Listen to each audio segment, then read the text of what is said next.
টানা ৮ দিন পানির নিচে থাকার পর অবশেষে কমতে শুরু করেছে বান্দরবনের সাঙ্গু নদের পানি। গতকাল শনিবার বিকেল থেকে বৃষ্টি কমে আসায় জেলা শহরের কিছু কিছু এলাকা থেকে পানি নামতে শুরু করেছে।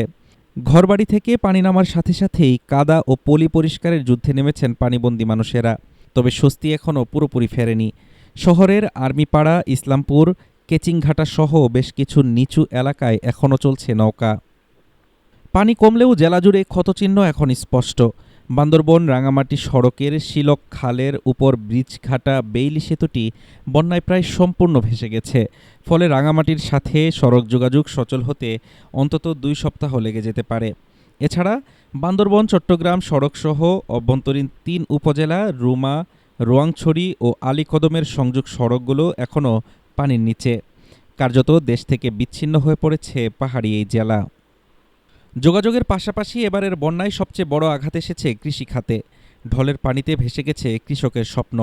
কৃষি সম্প্রসারণ অধিদপ্তরের প্রাথমিক হিসাব বলছে, আমনের বীজতলা, গ্রীষ্মকালীন সবজি, জুমক্ষেত এবং ফলদ বাগানসহ প্রায় ৩,৭০২ একর জমির ফসল সম্পূর্ণ নষ্ট হয়ে গেছে।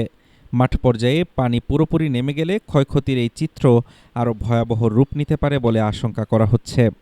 এলজিইডি জানিয়েছে, জেলার অন্তত ২১ কিলোমিটার সড়ক মারাত্মকভাবে ক্ষতিগ্রস্ত হয়েছে, যা সংস্কারে প্রয়োজন আরও ৪০ কোটি টাকা। সব মিলিয়ে পানি কমলেও বান্দরবনকে স্বাভাবিক অবস্থায় ফিরিয়ে আনাই এখন সবচেয়ে বড় চ্যালেঞ্জ।